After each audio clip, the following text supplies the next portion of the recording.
मोक्षमार्गस्य नेतारं भेत्तारं कर्मभूभृतां ज्ञातारं विश्वतत्त्वानां वन्दे तद्गुणलब्धये। तत्वार्थ सूत्र जी ग्रंथ, पहला अध्याय, सूत्र नंबर 33। ये सूत्र अपन शुरू कर रहे हैं, इसकी चर्चा चल रही है। मेरा सभी से अनुरोध है कि सभी लोग इस सूत्र पे जो पहले दिन से जो क्लास स्टार्ट हुई उसके सब लोग नोट्स बनाएं। आपको हमेशा के लिए ये काम आएंगे। सब लोग नोट्स बनाएं। हालांकि मैंने विशेष रूप से निताशा को कहा है, अजय भैया को कहा है ना। अजीत भाई साहब का एक्चुअली स्वास्थ्य ठीक नहीं है, तो वे भी बाद में बनाएंगे। मैंने भेजा, आपने देख के नहीं भेज दिए। ओके, मैं इन्होंने जो नोट्स भेजे हैं उसको मैं ग्रुप पे भेजती हूँ, जिससे सबका लाभ होगा। जो भी कोई नोट्स बनाएगा वे ग्रुप पे भेज दें। जो लोग नहीं बनाते, लापरवाही करते हैं या नहीं बनाना चाहते, जो जैसा हो, बनाना नहीं आता, तो उन सब के लिए हेल्पफुल होंगे। बस मेरा इतना भाव है। हाँ, वो मेरे को ही भेजेंगे, ग्रुप पे सब नहीं भेज सकते। मेरे को भेजेंगे, मैं ग्रुप पे भेज दूंगी। चलिए, भाई साहब बीमारी से बाहर आए हैं, आपका स्वागत है। चलिए, तो अपन सूत्र नंबर 33 पर स्वाध्याय शुरू करते हैं। टीका शुरू हो गई थी और टीका के 2 पैराग्राफ हो गए थे। एक बार अपन सिर्फ रीड करते हैं। वस्तु के अनेक धर्मों में से किसी एक की मुख्यता करके अन्य धर्मों का विरोध किए बिना उन्हें गौड़ करके साध्य को जानना, नय को नहीं जानना, नय के द्वारा साध्य वस्तु को जानना, जिसको हमें जानना है उसको जानना, सो वो नय कहलाता है ना। अनेक धर्मों वाली वस्तु को उसके किसी एक गुण को मुख्य करते हुए, एक अंश को मुख्य करते हुए जानना, सो नय है। स्टार्टिंग की चर्चा में बहुत बात हो गई थी। नय वस्तु में नहीं होते। नय और प्रमाण वस्तु को जानने की पद्धति है, जानने के तरीके हैं। ऐसी दुनिया में कोई वस्तु नहीं है कि ये निश्चय की वस्तु है, ये व्यवहार की वस्तु है।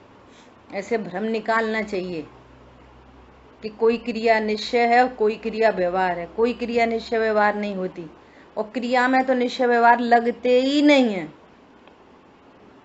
पूजा की क्रिया निश्चय है कि व्यवहार है? कुछ नहीं, वो तो क्रिया है बस, है ना। अब शरीर की क्रिया को देख रहे हैं, तो शरीर की क्रिया को शरीर की ही क्रिया कहना, जानना, मानना वो निश्चय, और शरीर की क्रिया को आत्मा का कहना व्यवहार है, और मानना मिथ्यात्व है। ऐसा निश्चय व्यवहार का प्रयोग होता है। प्रत्येक वस्तु में अनेक धर्म रहे हुए हैं।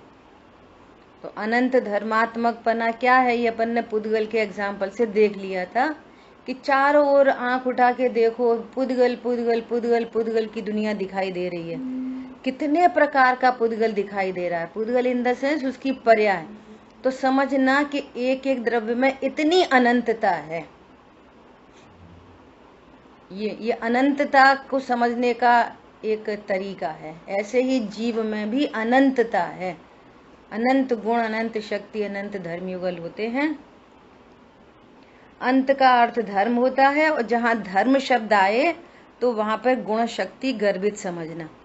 आत्मा का वैभव क्या है, तो गुण शक्ति धर्म। गुण शक्ति धर्म, गुण की बात चले तो शक्ति और धर्म अंडरस्टूड समझना। बस इसी का नाम नय है कि हम गुण की मुख्यता से कह रहे हैं कि जैसे ऐसा लिखा, अंत का अर्थ धर्म होता है। प्रत्येक वस्तु में अनेक धर्म होते हैं। तो गुण नहीं होते, शक्ति नहीं होती। अरे हम धर्म के एंगल से बात कर रहे हैं, तुम उनको गर्वित समझना। ये स्यात का एग्जाम्पल, समझ आ गई बात। प्रत्येक वस्तु में अनेक धर्म होते हैं, तो गुण नहीं होते, वो स्यात लगा ही रहता है ऐसा। अनेकांत स्वरूप समझने की पद्धति को स्यादवाद कहते हैं। वस्तु अनेकांतमयी है, स्यादवाद समझने की पद्धति है।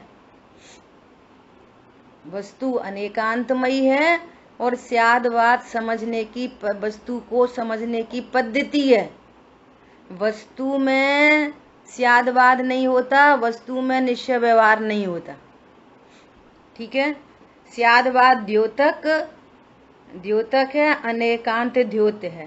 स्यात् का अर्थ कथनचित होता है, अर्थात किसी, अब ये इंपॉर्टेंट बात है, किसी यथार्थ प्रकार की विवक्षा से। जो विवक्षा होती है वो बहुत यथार्थ होती है, किसी अपेक्षा से कुछ भी नहीं कहने लग जाते। दृष्टांत समझो, एक स्त्री है तो उसको पत्नी कह रहे, तो पत्नी वो पति की अपेक्षा से पत्नी है, बेटे के अपेक्षा से पत्नी नहीं। अपेक्षा एकदम सुनिश्चित होती है, किसी अपेक्षा से कुछ भी नहीं होता। पिता की अपेक्षा से बेटी है, पति की अपेक्षा से बेटी नहीं, निश्चित अपेक्षा, ऐसा। यथार्थ प्रकार की विवक्षा का कथन स्यादवाद है। अनेकांत का प्रकाश करने के लिए, ये बहुत इंपॉर्टेंट बात है, अपन ने कल भी चर्चा की थी। अनेकांत का प्रकाश करने के लिए स्यात् शब्द का प्रयोग किया जाता है। स्यात् शब्द का प्रयोग क्यों किया जाता है? अनेकांत का प्रकाश करने के लिए, अनेकांतमयी वस्तु को जानने के लिए। कैसे किया जाता है? जो स्यात् पद है वो वस्तु में नहीं रहने वालों का तो निषेध करता है, जो वस्तु में नहीं है उनका निषेध करता है, और जो वस्तु में हैं उनका प्रकाश करता है। एक की ज्ञान गुण की मुख्यता से कथन किया कि आत्मा ज्ञान वाला है, स्यात् आत्मा ज्ञान वाला है, ज्ञान गुण की अपेक्षा से आत्मा ज्ञान वाला है। तो स्यात् पद इस बात को इंडिकेट कर रहा है कि इसमें इसके अलावा और अनंत गुण शक्ति धर्म है, ये ज्ञान की मुख्यता से कह रहे हैं। तो वो अनेकांत का प्रकाश कर दिया उसने, है ना। जैसे ऐसा बोला कि भाई साहब आप प्रोग्राम में आना, आप भी आना। तो भी बोला मतलब कि आपके पत्नी बच्चे तो आ ही रहे हैं, आप भी आना। तो उसने पूरे को प्रकाशित कर दिया ऐसा। लेकिन भी का अर्थ ये नहीं कि जो अनऑथराइज्ड है उनको भी ले आना, तुम अड़ोसी पड़ोसी को भी ले आना,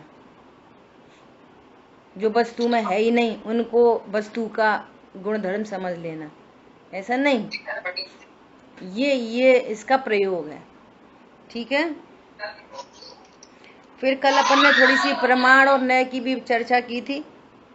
हेतु और विषय की सामर्थ्य की अपेक्षा से प्रमाण से निरूपण किए गए अर्थ के एक देश को कहना सो नय है। ये नय की दूसरी परिभाषा, सिंपल उससे बोले, प्रमाण से ग्रहित वस्तु के एक अंश को जानना या कहना सो नय है। नय या तो वक्ता की वाणी में होता है, अभिप्राय में होता है, या फिर ज्ञान में होता है, नय है। तो कल लास्ट में इतनी बात आई कि नय प्रमाण पूज्य है और नय पूज्यतम है। अर्थात जब आपने अपने प्रमाण को जाना तो आपका पर द्रव्यों का संपूर्ण विश्व का निषेध हो गया। इतना काम तो प्रमाण से हुआ, मैं जीव हूं। इसका अर्थ है पुद्गल धर्म अधर्म आकाश काल नहीं। ठीक है, अब ये प्रमाण में आ गए। अब प्रमाण में है दो चीज है, एक द्रव्य स्वभाव एक पर्याय स्वभाव। अब प्रमाण के किस अंश को मैं पने से स्वीकार करें तो आनंद होगा। सुबह बहुत चर्चा आ गई। तो प्रमाण से ग्रहित वस्तु में तो दोनों चीजें हैं। ऐसे दृष्टांत चल रहा है कि मौसमी में तो छिलका गूदा बीजा सब है। किसका सेवन करें, किसको खाएं? तो रस को खाएंगे, छिलका और बीजा को नहीं खाएंगे।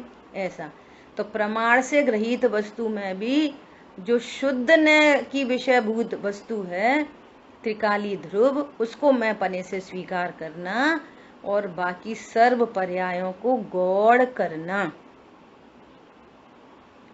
ठीक है, ऐसा। अब देखो थोड़ी सी चर्चा मुझे कल और करनी है, जो जब आपके प्रश्न आते हैं ना उससे फिर और वैसा उपयोग चलता है और उस जाति का चिंतन चलता है।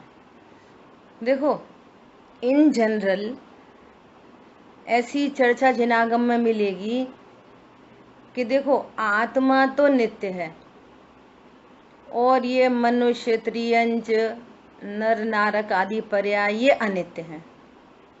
रागनी का प्रश्न आया था तो वहां पर असमान जाति द्रव्य पर्याय से चर्चा की। मेरा प्रमाण असमान जाति द्रव्य पर्याय तक नहीं है। क्या बोला? तो नर नारक आदि पर्याय तो असमान जाति द्रव्य पर्याय है, वो जीव के प्रमाण में नहीं आती। जीव के प्रमाण में तो द्रव्य गुण पर्याय आते हैं उसी के। पुद्गल के प्रमाण में तो पुद्गल के द्रव्य गुण पर्याय आते हैं। धर्म द्रव्य के प्रमाण में तो धर्म द्रव्य के द्रव्य गुण पर्याय आते हैं। पर द्रव्य के द्रव्य गुण पर्याय और मेरे द्रव्य गुण पर्याय ये दोनों मिला के प्रमाण नहीं होता। लेकिन जिनवाणी में बहुत कथन व्यवहार न के होते हैं। पर्याय नाशवान है, पर्याय नाशवान है, ऐसे बोला जाता है ना, पर्याय नाशवान है। तो अपनी स्थापना मनुष्य में करके वो ऐसा बोलता है कि ये मनुष्य पर्याय नाशवान है। हालांकि कथन इधर से भी किए जाते हैं, लेकिन जब प्रमाण में आके देखेंगे तो मेरे द्रव्य गुण पर्याय की सीमा में तो शरीर का एक परमाणु ही नहीं है। पॉइंट समझ में आ रहा है? तो यहाँ प्रमाण का अर्थ, प्रमाण देखेंगे तो प्रमाण में शरीर भारी हो जाएगा। लेकिन कथन चूंकि इसने देह में एकत्व करके रखा है ना, तो देह की तरफ से भी बात की जाती है जिनवाणी में से। अब देखो सुनो, जीव को अविनाशी कहा जाता है और नर नारक आदि असमान जाति द्रव्य पर्याय को विनाशी कहा जाता है। ठीक है, अब देखना, थोड़ा सा उपयोग लगाना। जीव में द्रव्य गुण पर्याय, जीव को अविनाशी कह रहे, पूरे द्रव्य को अविनाशी कह रहे। तो सच्ची बात है, द्रव्य का तो कभी नाश नहीं होता। ठीक है, अब इधर पुद्गल की तरफ से बात करो। शरीर जो है ना, ये असमान जाति, ये अनंत गुण अनंत परमाणुओं का जो पिंड है, तो ये है पर्याय, स्कंद रूप पर्याय। अनंत पुद्गल परमाणु मिलकर एक स्कंद बनाते हैं, तो उस स्कंद को ये शरीर कहते हैं। तो इनके वियोग होने को विनाशी कहते हैं। वास्तव में शरीर में जो अनंत पुद्गल परमाणु हैं, असंख्य पुद्गल परमाणु हैं, उनका भी नाश थोड़ी होता है। जैसे जीव का नाश नहीं होता, ऐसे पुद्गल का भी नाश नहीं होता। ये जो ढेर है ना, ये ढेर एक ये पुद्गल परमाणुओं का ढेर है और एक ये कोई पर्टिकुलर शेप साइज में है, तो पर्टिकुलर शेप साइज मिट जाती है, लेकिन एक पुद्गल परमाणु का भी नाश नहीं होता। जैसे जीव अविनाशी है, वैसे ही पुद्गल भी अविनाशी है। क्या बोला? जैसे जीवन अविनाशी है वैसे पुद्गल भी अविनाशी है। स्कंद का नाश होता है बस। हाँ, और स्कंद का तो नाश होना ही है, क्योंकि वो पर्याय है, और पर्याय तो नाशवान होती ही है। कोई भी पर्याय हो वो नाशवान होती है। पॉइंट समझ में आया? तो चूंकि वो स्कंद का डी शेप हो जाएगा, जो अभी शेप है ना मनुष्य आकार, वो डी शेप हो जाएगा। D shape in the sense कि उसको जला दिया जाएगा तो राख इकट्ठी हो जाएगी, कुछ वाटर वेपर बन जाएगी, कुछ राख इकट्ठी हो जाएगी। पुद्गल परमाणु की नंबर उतना ही उतना रहेगा। क्या कहा? जितना यहाँ लिक्विड मटेरियल है वो वाटर वेपर बन जाएगा, और बाकी रेसिड्यू है वो ऐश में कन्वर्ट हो जाएगा। लेकिन पुद्गल परमाणु, एक सिंगल पुद्गल परमाणु का नाश नहीं होगा। तो एक है व्यवहार का कथन, और एक है ये परमार्थ द्रव्य गुण पर्याय से। केवल पुद्गल की अवस्थाएं बदल जाती हैं, नाश नहीं होता। नाश नहीं होता। तो नर नारक आदि पर्याय का नाश होगा का क्या अर्थ है? कि जो इनका संयोग बना है ना वो बिछुड़ जाएगा। इसको बोलते हैं नर नारक आदि पर्याय का नाश। संयोग का वियोग होने को नाश कह रहे। एग्जैक्टली नाश किसी का नहीं होगा। जीव भी अविनाशी है, पुद्गल भी अविनाशी है। पर्याय जो संयोग बना है वो पर्याय नाशवान है। द्रव्य नाशवान तो कोई से द्रव्य नहीं है नाशवान। ठीक है? जो एक पर्टिकुलर कॉन्ट्रैक्ट है, जो वो कॉन्ट्रैक्ट हटेगा, संयोग का वियोग होगा, तो उस वियोग को नाश कह रहे हैं। बाकी नाश तो किसी का नहीं होता। तो एक तो ये समझना जैसे जो पुद्गल में जो स्कंद रूप बना वो पर्याय है और उसका नाश हो जाता है, तो इसमें द्रव्य रूप क्या हुआ? एक सिंगल परमाणु। हाँ, ऐसा समझो। हाँ हाँ, ऐसा समझो। जैसे बच्चे ये खेलते हैं ना, बिल्डिंग बनाते, बिल्डिंग, तो इनके बिल्डिंग ब्लॉक्स होते हैं, तो उनने ब्लॉक्स को ऐसे ऐसे बना बना के ढेर बना दिया, ब्लॉक्स का ढेर बना दिया। तो एक कोई शेप आ गई, तो उनने बोला कि मैंने पहाड़ बनाया, मैंने मोटरसाइकिल बनाई, और एक उंगली रखो तो वो धड़ धड़ धड़ धड़ गिर जाते हैं, तो डी शेप हो गए। इसलिए मैंने शब्द यूज किया डी शेप। वो उनकी जो मोटरसाइकिल की शेप थी ना, या उन्होंने घर बनाया तो घर की जो शेप थी ना वो डी शेप हो गई। लेकिन ब्लॉक्स गिर गए, वो बिखर गए, तो बिखरने पर ब्लॉक्स टूट गए। क्या दृष्टांत है? ब्लॉक्स तो उतने के उतने ही हैं, उतने के उतने ही नंबर हैं। उसने 100 ब्लॉक्स को लगा के एक बिल्डिंग बना दी, और फिर उसने बिखरा दी, तो वो डी शेप हो गई। लेकिन ब्लॉक्स 100 के 100 ही रहे। ऐसे यहाँ जो पुद्गल परमाणु हैं असंख्य, तो बिन नंबर में उतने के उतने ही रहते।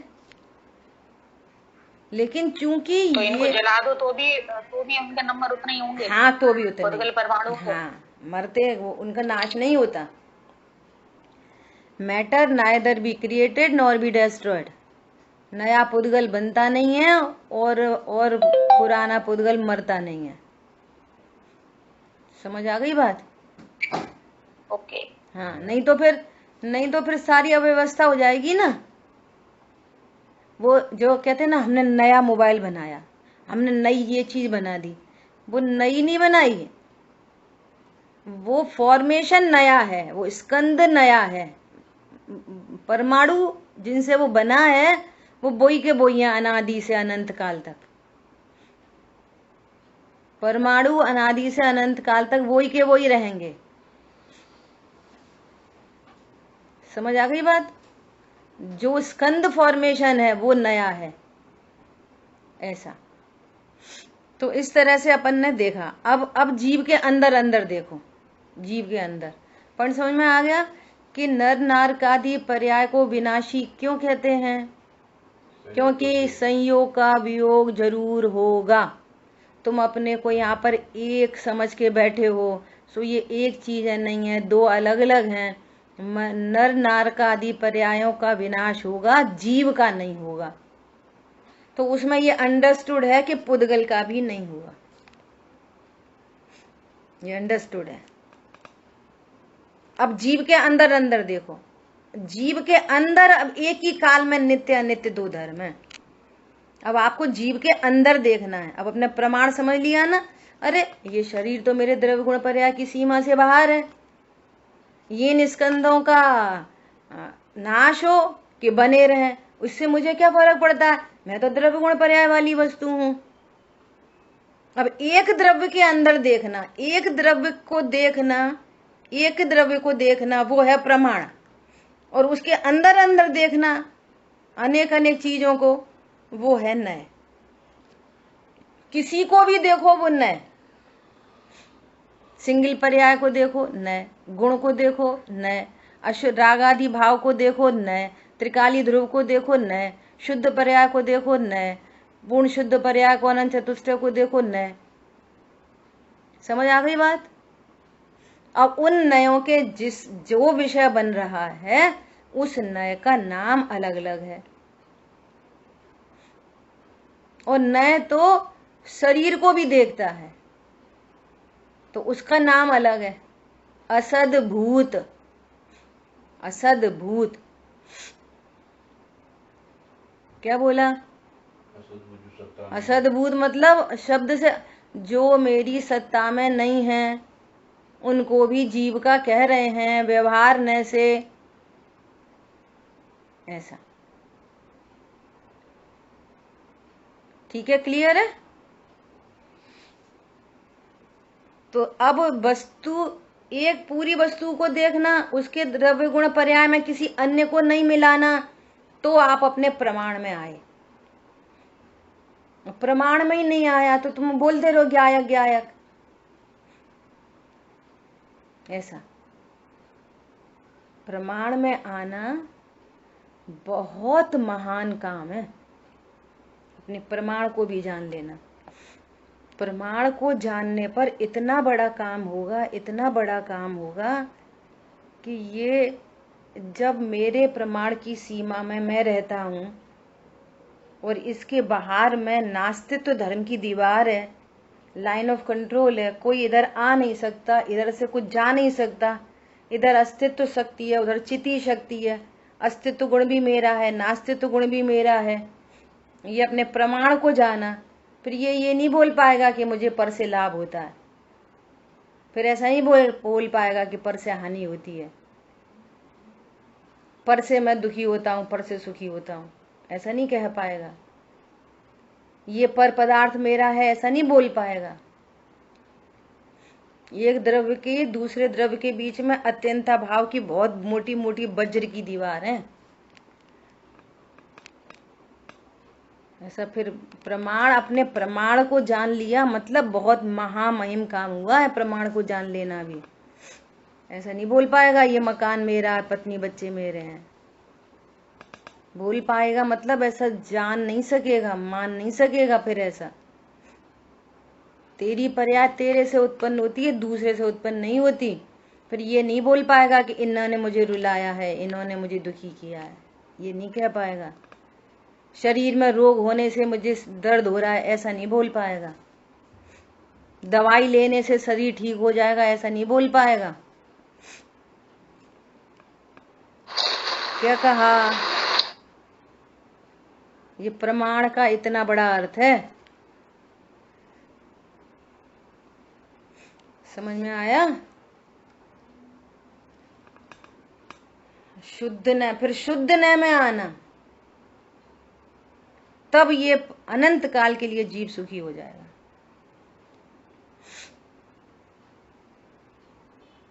देखो आगे पढ़ें। हेतु और विषय की सामर्थ्य की अपेक्षा से प्रमाण से निरूपण किए गए अर्थ के एक देश को कहना सो न है, उसे सम्यक एकांत भी कहते हैं। अनेकांतमयी वस्तु है तो सम्यक अनेकांत है आपके पास, और फिर आपने किसी एक को मुख्य किया, मान लिया त्रिकाली ध्रुव को मुख्य किया, और यही मैं हूँ ऐसा जाना, तो वो तो आपका अनेकांत सम्यक था, तो सम्यक अनेकांत में से सम्यक एकांत का जन्म होएगा। लेकिन आपका अनेकांत सम्यक नहीं है, आपका प्रमाण सम्यक नहीं है। मतलब इतनी छटनी हो जाती है प्रमाण में आने पर, पूरे विश्व की नाश हो जाती है। सम्यक अनेकांत मतलब प्रमाण। हाँ, बहुत बढ़िया। सम्यक अनेकांत इक्वल टू प्रमाण, प्रमाण इक्वल टू मेरी सीमा, द्रव्य गुण पर्याय तक, ऐसा। और सम्यक एकांत मतलब मैं। हाँ, बहुत बढ़िया। सम्यक एकांत मतलब मैं, प्रमाण मतलब मैं नहीं। नहीं। हाँ, सम्यक एकांत मतलब नय हो गया ना। नय कौन सा नय? उस नय का नाम है शुद्ध नय, परम शुद्ध नय। नयाधिराज बोलते हैं उसको, नयाधिराज, नयों का राजा है परम शुद्ध निश्चय नय, उसका नाम है। जो ज्ञान की पर्याय, नय मतलब ज्ञान की पर्याय, जो ज्ञान उस प्रमाण से ग्रहित वस्तु में त्रिकाली ध्रुव में मैं पना स्थापित करती है, उस ज्ञान की पर्याय का नाम है परम शुद्ध निश्चय नय। वो नयाधिराज है, नयों का राजा है। वहां मैं पना स्थापित करने से अवश्य ही सुख की प्राप्ति होती है, गारंटेड होती है। ठीक है, ऐसा। तो उससे सम्यक एकांत। होगा जी, सम्यक एकांत द्रव्य रूप भी हो सकता है, पर्याय रूप भी हो सकता है, कुछ हाँ, भी। हाँ, नहीं सम्यक, हाँ बिल्कुल सही, ये भी सही पॉइंट है। सम्यक एकांत दोनों रूप से हो सकता है। वो पर्याय को देख रहा है, पर्याय रूप से सम्यक एकांत है। पर्याय को द्रव्य में नहीं मिला रहा, गुणों को, गुण भेद को द्रव्य में नहीं मिला रहा, सबको न्यारा न्यारा देख रहा है, तो वो सम्यक एकांत है। राग को राग जानना, आश्रव को आश्रव जानना सम्यक एकांत है, ऐसा। उसका सम्यक पना है वो, उसमें वो राग को जीव से मिला नहीं रहा, राग को जीव का कर्ता नहीं देख रहा, राग से जीव को बुरा नहीं देख रहा, खराब नहीं देख रहा। मतलब उसमें ये भी कह सकते हैं कि पर्याय को एकांत रूप से जानना। हाँ, ये इसमें क्या है, पर्याय को एकांत रूप से जानना, इसमें अनेकांत की बात नहीं आई। एक मतलब हम पर्याय को एकांत रूप से जान रहे हैं, इस शब्द में, इस सेंटेंस में क्या आ रहा है कि हम द्रव्य को नहीं जान रहे, अकेली पर्याय को जान रहे हैं। इसी को कहते हैं कि पर्याय का ज्ञान, पर्याय मुख्य और द्रव्य गौण, इसको कहते हैं सम्यक एकांत। कोई भी एक अंश मुख्य और दूसरा गौण इक्वल टू एकांत, सम्यक एकांत। क्या कहा? आप द्रव्य को मुख्य करो, द्रव्य मुख्य, पर्याय गौण, सम्यक एकांत, सम्यक नय है वो। पर्याय को मुख्य किया, सम्यक एकांत, द्रव्य गौण है। ऐसा नहीं हम एकांत रूप से अकेली पर्याय को मान रहे हैं, जान रहे हैं, द्रव्य कुछ नहीं, तो मिथ्या हो गया वो। क्यों? बिना द्रव्य के कोई पर्याय होती है क्या? कहां से? हवा में रह रही है क्या पर्याय? इसलिए वो मिथ्या है। अनादि से इस जीव को पर्याय का ही पक्ष है, पर्याय का ही लक्ष्य है। नहीं देखा निशाश्वत देव, रही क्षणिका पर्याय की प्रीति। तो क्षणिका पर्याय की प्रीति अनादि से है, पर्याय को तो वो अनादि से जान रहा है, तो वो एक सम्यक है क्या वो? इसलिए तो वो मिथ्या है। क्रोध को स्वीकार करता है, आत्मा को स्वीकार नहीं कर रहा। अपने पूजा के भाव को स्वीकार करता है, आत्मा को स्वीकार नहीं कर रहा। तो पूजा का परिणाम कहाँ उत्पन्न होता है? आंख में, नाक में, मुंह में, पेट में, कहां से आता है? वो यहां से सीखते हैं तो पता चलता है। पूजा का परिणाम भी जीव के चारित्र गुण की विकारी पर्याय है। और चारित्र गुण कोई हाथ पैर का तो होता नहीं है, शरीर का तो होता नहीं है। चारित्र गुण तो आत्मा का गुण है। और जहाँ एक गुण है वहां अनंत गुण होते हैं अविनाभावी रूप से। सहवर्ती, पीछे क्लास में चर्चा आ गई, सहवर्ती गुण। सहवर्ती मतलब जो एक साथ रहते हैं। समझ आ गई बात? समय के एकांत को दो तरह से बताया। ये बताया समय के एकांत पर्याय मुख और द्रव गुण, और एक बताया सम्यक एकांत या परम शुद्ध निश्चय का विषय। हाँ, तो दोनों में कैसे? तो परम शुद्ध निश्चय के विषय में यश डाली। हाँ। तो पर्याय गौड़ है, ऐसा थोड़ी कि पर्याय है ही नहीं। वहां पर्याय को गौड़ कर दिया, द्रव्य मुख्य कर दिया, कभी द्रव्य को गौड़ कर दिया, पर्याय मुख्य कर दी। लेकिन प्रमाण तो सदा ही विद्यमान है उसके ज्ञान में। प्रमाण का तो नाश कभी हो ही नहीं सकता। जिसने एकांत समझा तो उसने वस्तु को ही तोड़ रखी है अपने ज्ञान में। वस्तु तो टूटती नहीं है, उसके ज्ञान में प्रमाण नहीं है। प्रमाण जैसे एक परम शुद्ध निश्चय का निश्चय है कि त्रिकाली ध्रुव आत्मा है, जो उसका हो गया। अब एक आ गया कि वो सम्यक्ति जो रत्नात्रय, वो भी पर्याय के विषय जी का परम शुद्ध निश्चय के विषय कैसे हो? नहीं, इसको थोड़ी कह रहे, पर्याय को थोड़ी निश्चय का विषय के परम शुद्ध निश्चय न कह रहे। वो एक देश शुद्ध निश्चय का विषय। वही कह रहे ना कि तुमने ये कहा कि समय के एकांत में पर्याय मुख हो जाएगी, द्रव गुण हो जाएगा।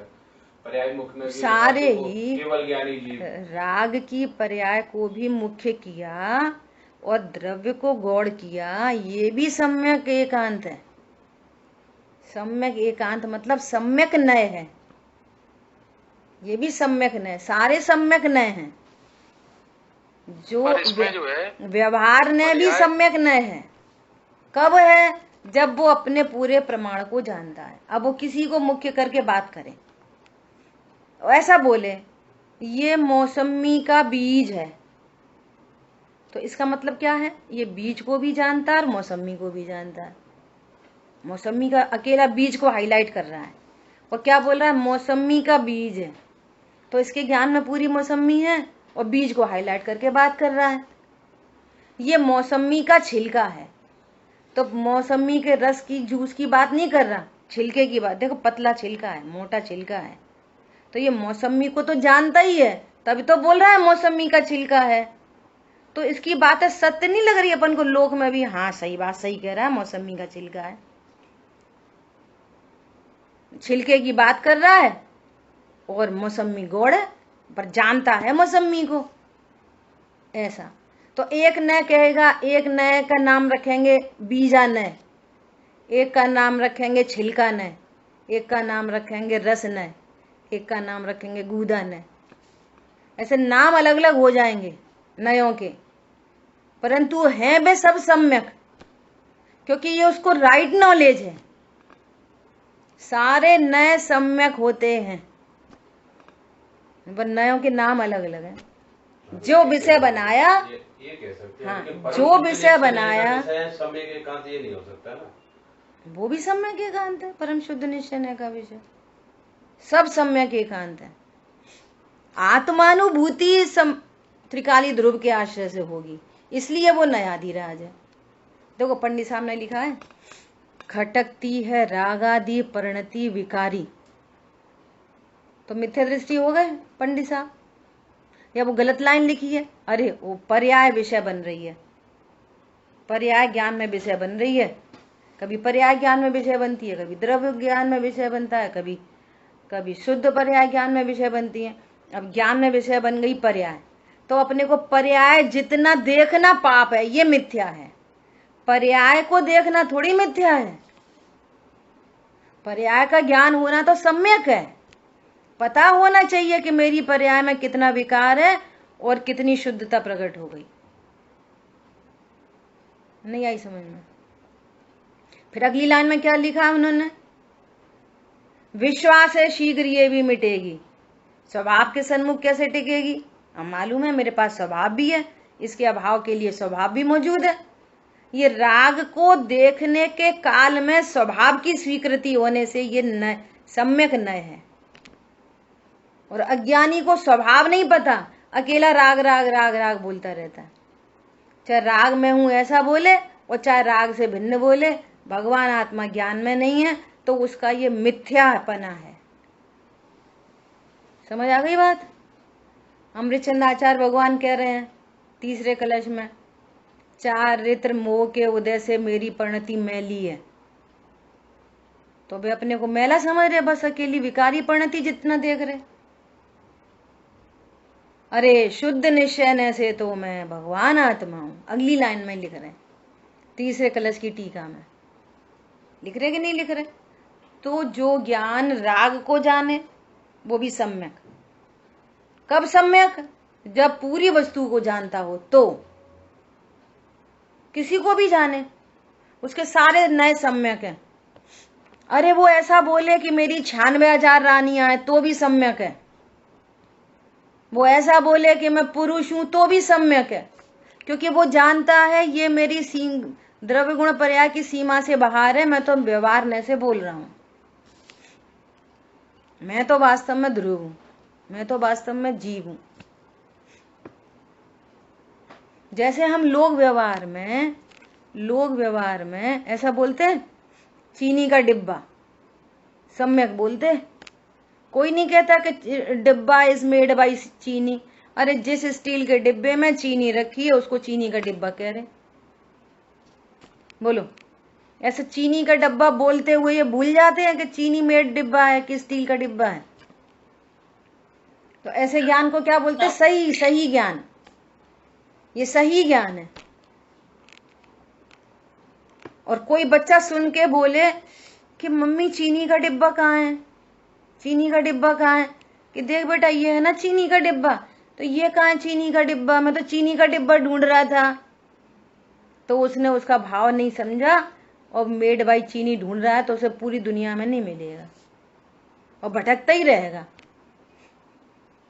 ऐसे ही कोई जीव आपको पत्नी बच्चों वाला मिलेगा ही नहीं, और जान रहा है तो भटक ही रहा है फिर। इसलिए अनादि से भटकन चल रही है। कोई जीव पत्नी बच्चों वाला नहीं होता। कोई जीव मकान दुकान वाला होता ही नहीं है।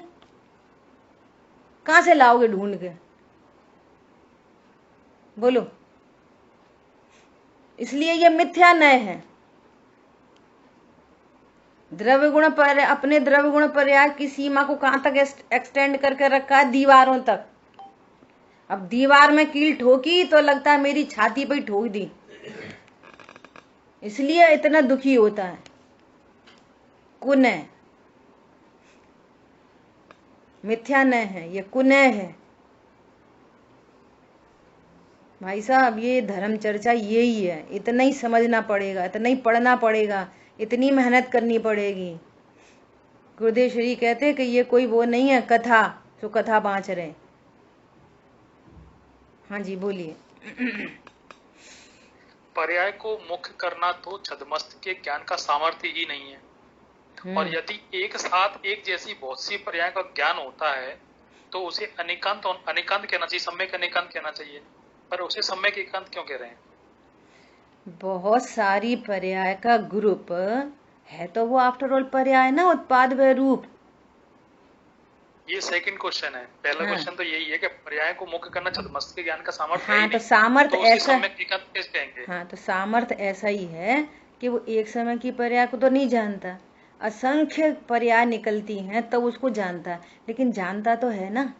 आप क्रोध को नहीं जानते, क्रोध आपके ज्ञान का विषय नहीं बनता, तो उसी को कहते हैं पर्याय का विषय। एक जैसी बहुत सी पर्याय को ग्रुप जो होता है, हाँ बोलेंगे सम्यक एकांत। उसी को पर्याय बोल रहे हैं, ग्रुप को ही पर्याय बोल रहे हैं। पर उसको अनेकांत नहीं कहेंगे, सम्यक नहीं नहीं नहीं नहीं, क्योंकि वो पर्याय वो एक पर्याय के ग्रुप में है ना, तो पर्याय। देखो ये वाली बात भी हमको यहाँ से जिनवाणी से ही तो पता चली है कि एक समय की पर्याय छद्मस्त के ज्ञान का विषय नहीं होता। ये वाली बात यहीं से तो पता चली है।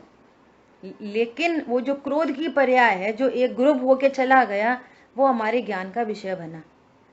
तो वो ज्ञान का विषय बना तो उसको पर्याय ही कहते, क्रोध की पर्याय कहते, भले ही वो बंच है, उसको क्रोध की ही पर्याय कहते। उसको मान की पर्याय नहीं कहेंगे, उसको शुभ भाव नहीं कहेंगे। अब उसको उसका व्यय होके शुभ परिणाम उत्पन्न हुआ तो वो भी एक बंच है, तो उसको शुभ परिणाम कहेंगे। तो उसको जस्ट लाइक ट्रीट करते हैं कि एक पर्याय। ऐसी ट्रीट करते हैं, स्वरूप समझते हैं कि एक पर्याय तो ज्ञान का विषय नहीं है। इसका क्या मतलब हुआ? एक मिनट, हाँ मैं वही कहने जा रही, वो ऐसे कहने जा रही, मैंने बहुत बार एग्जाम्पल दिया है कि फिजिक्स में अपन लाइट वेव पढ़ते थे, साउंड वेव पढ़ते थे, तो वो है ना, वो लाइट वेव ऐसा असेंडिंग ऑर्डर डिसेंडिंग ऑर्डर में हर समय जा रही है, हर समय जा रही है।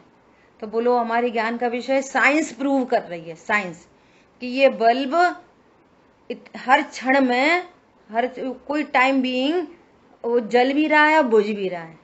तो हमें ये कंटिन्यूस, हमें तो ये दिखाई दे रहा है कि ये लाइट कंटिन्यूस आ रही है, हमें ये दिख रही है कि ये बुझ भी रही है, इसका डिसेंडिंग ऑर्डर भी हो रहा है। हमारे ज्ञान का ही विषय नहीं है, ये तो साइंस भी प्रूव कर रही है, फिजिक्स से ये वाली बात पता चल रही है। ये वेव होती है ना, ये वेव, हाँ फोटोन बोलो, ये वेव होती है ना, एक वेव के फॉर्म में होती है, साउंड वेव, लाइट वेव, तो इनका असेंडिंग ऑर्डर होता है, डिसेंडिंग ऑर्डर होता है। तो हमें कहाँ दिख रही है? नहीं दिख रही। ऐसे ही एक समय की पर्याय होती है, क्रोध उत्पन्न हुआ, कितनी सारी पर्याय हैं जो हमारे ज्ञान का विषय नहीं बनती हैं। जो स्थूलतम एक बहुत बिग बंच होके जाता है तब हमें पता चलता है। चलो दूसरी बात सोचो कि जैसे ये बच्चे वो बनाते हैं ना एनिमेशन, तो एनिमेशन में क्या करते हैं, छोटे छोटे छोटे छोटे फोटो, जैसे ये उंगली हिलनी है ऐसे यहाँ से यहाँ तक, अच्छा, यहाँ से यहाँ तक उंगली, एक फोटो, एक ऐसा बनेगा, फिर एक ऐसा बनेगा, एक ऐसा, एक ऐसा, एक ऐसा, एक ऐसा, एक ऐसा, ऐसा, इतने में तो कम से कम 1000-2000 फोटो लग जाएंगे यहाँ तक। और फिर उनको इतने फास्ट मूव करेंगे कि हमें, जबकि हर फोटो के बाद में एक ब्रेक है, हर में एक ब्रेक है, हर में एक ब्रेक है, लेकिन हमें ब्रेक नहीं दिखता, हमें तो उंगली चलती हुई दिखती है, हमें कोई ब्रेक नहीं पता चलता। तो जैसे जो कोई भी शुभ परिणाम है और जो अपन देख रहे हैं या शुभ परिणाम है, तो उसमें बहुत सारी पर्याय हैं, बहुत सारी। तो फिर अजय भैया ने फिर ऐसा क्वेश्चन कैसे किया, ये यूनिट तो वही हुई, बहुत सारी पर्याय हो तो भी तो वो एकांत ही होंगी, उसका रिजल्ट भी एकांत। अभी एकांत अनेकांत से नहीं जोड़ो उसको, अभी नहीं भैया जैसे बोले थे ना कि ना जैसे बहुत सारी पर्याय हो तो वो अनेकांत में हो जाएंगे, आफ्टर ऑल अनेकांत में कैसे? अनेकांत नहीं हुआ, हाँ आफ्टर ऑल वो बहुत सारी हैं, पर है तो पर्याय का ही विषय, द्रव्य का विषय थोड़ी है। जी जी जी, ये हाँ तो वो भले ही तो बहुत सारी रहेगी ना, एकांत ही रहे। क्वेश्चन मेरा अनेकांत से था पर वो आंसर आया एकांत से। हाँ हाँ हाँ, ऐसा नहीं कि बहुत सारी पर्यायों का ग्रुप करके एक एकांत एकांत इसको अनेकांत कह दो। अनेकांत तो द्रव्य पर्यायात्मक अनेकांत होता है, अनेक पर्यायों का ग्रुप अनेकांत नहीं होता। द्रव्य पर्यायात्मक वस्तु का नाम अनेकांत है, इक्वल टू प्रमाण। और द्रव्य में गुण भी शामिल है, देखो गुण दोनों में शामिल है। ये भी एक पॉइंट समझ लो, समय अपना हो गया है, लास्ट पॉइंट है आज का। गुण दोनों में शामिल किए जाते हैं, ऐसा प्रश्न उठाया आचार्य माइल धवल ने, जो ये नए चक्र लिखा उनसे प्रश्न उठाया, खुद ही प्रश्न उठाते हैं आचार्य भगवान कि आपने द्रव्यार्थिक न कहा, आपने पर्यार्थिक न कहा, आपने गुणार्थिक न क्यों नहीं कहा, एक तीसरा न होना चाहिए गुणार्थिक न। तो उनने बोला इसकी जरूरत नहीं है, जब इन गुणों को द्रव्य में शामिल करते हैं तो इसको ये द्रव्यार्थिक न में शामिल हो जाता है। जैसे द्रव्य का कभी नाश नहीं होता, ऐसे गुणों का कभी नाश नहीं होता। जैसे द्रव्य कंटेमिनेट नहीं होता, ऐसे गुण भी कभी कंटेमिनेट नहीं होते। द्रव्य से द्रव्यांतर नहीं होता, गुणों से गुणांतर नहीं होता, इसलिए वे गुण द्रव्य में ही शामिल हो गए, तो उसको ध्रुव कहते हैं। और जब इन्हीं गुणों का कार्य देखेंगे तो ज्ञान गुण का कार्य है पर जानना, तो ये गुण भेद फिर पर्याय में शामिल हो जाएगा। तो वो पर्याय उसी गुण का कार्य जब हम देखेंगे तो पर्याय दिखेगी, तो पर्यार्थिक न में शामिल हो जाएंगे। इसलिए अलग से गुणार्थिक न कहने की कोई आवश्यकता नहीं है। जब जरूरत पड़े तो वहां से गुण भेद देखेंगे तो भेद सो पर्याय, तो वो पर्यार्थिक न का विषय बन जाएगा। और जब गुणों को अभेद देखेंगे तो वो द्रव्यार्थिक न का विषय बन जाएगा। ठीक है, और कोई प्रश्न है तो पूछो। शेष चर्चा अपन आगे करेंगे। अनेकांत इक्वल टू कई पर्यायों का ग्रुप अनेकांत नहीं, एक अनेकांत ये, एक एकांत ये, एक एकांत ये, एक तो ये सब मिला के अनेकांत हो गया। ऐसा अनेकांत का स्वरूप द्रव्य पर्यायात्मक वस्तु का नाम अनेकांत है। द्रव्य पर्यायात्मक। और एकांत किसको कहेंगे? सम्यक। सम्यक एकांत। यदि यदि यदि यदि मिलाना हो तो एक द्रव्य के बहुत सारे अंश हो सकते हैं, क्योंकि उसमें अनंत गुण होते हैं, अनंत ही उसके नए हो सकते हैं। हाँ, अनंत ही होते हैं। वो नए हैं, वो सारे सारे सम्यक होंगे, तब होंगे नए जितने सब सम्यक होंगे। हाँ। उन सबको अगर जोड़ देंगे तो प्रमाण हो जाएगा। अब सुनो, तब होंगे, अब ये भी पॉइंट सुन लो कि वे सम्यक एकांत तब होंगे, सम्यक नयक तब होंगे जब आप द्रव्य पर्यायात्मक प्रमाण को जानते हो, अपनी सीमा को जानते हो, तो वे सम्यक है। द्रव्य पता नहीं, पर्याय की बात कर रहे तो वो मिथ्या है। जानते ही नहीं, गौड़ कर सकते हैं, अभाव नहीं कर सकते। ये अभी परिभाषा में आया, गौड़ किया है लेकिन अंडरस्टूड है। एक बात हो गई। नंबर दूसरी बात, जो अनेकांत की परिभाषा कही ना, तो ऐसा कहा, एक द्रव्य में अनंत गुणमयी वस्तु, अनंत गुणमयी वस्तु, ऐसा कहा। मयी शब्द का यूज करा। मयी है वो, उत्पाद व द्रव्यात् संयुक्त, क्या? उत्पाद व द्रव्य युक्तम सत, संयुक्त है, संयुक्त, उसका नाम सत है। वो संयुक्त है, वो अलग अलग नहीं होते कभी, नेवर। ज्ञान भेद करके देख लेता है, उसका नाम नय है। वो अलग अलग नहीं होते, दृष्टांत दिए जाते तो समझने के लिए, गुठली, बीजा, गूदा, ऐसा यहाँ पे कोई भेद नहीं होते। भेद करके ज्ञान देख लेता है, ये ज्ञान की कलाकारी है। एक बात। दूसरी बात, ऐसा करो, नयों को इकट्ठा करके प्रमाण बना दो। तो तुम ऐसा करो, बाजार में कहीं पे छिलका पड़ा हो तो छिलका उठा लो, और कहीं पे गुठली पड़ी हो तो गुठली पे उठा लाओ, और कोई के यहाँ से थोड़ा सा गूदा ले लो, तो तीनों सबको मिला के आम बना दो। चाहिए ऐसा आम, खा सकते हो ऐसा आम। उनको खंड खंड को मिला के, अखंड नहीं, अखंड को जानकर, की कलाकारी है। हाँ, अखंड को जानकर और खंड को हम देख सकते हैं, ऐसा तो वो सम्यक है। अनेक एकांतों को मिलाकर, हालांकि ये चर्चा भी आई है, अनेक अलग अलग जगह से एकांत मिला के अनेकांत बना दो। हालांकि इसको भी अनेकांत कहा गया है एक जगह, मुझे याद आ रही है, वीर सागर जी भाई से क्लास में चर्चा आई थी। ठीक है। और सम्यक एकांत, हाथी के उदाहरण में बोला था ना। हाँ, हाथी के उदाहरण में।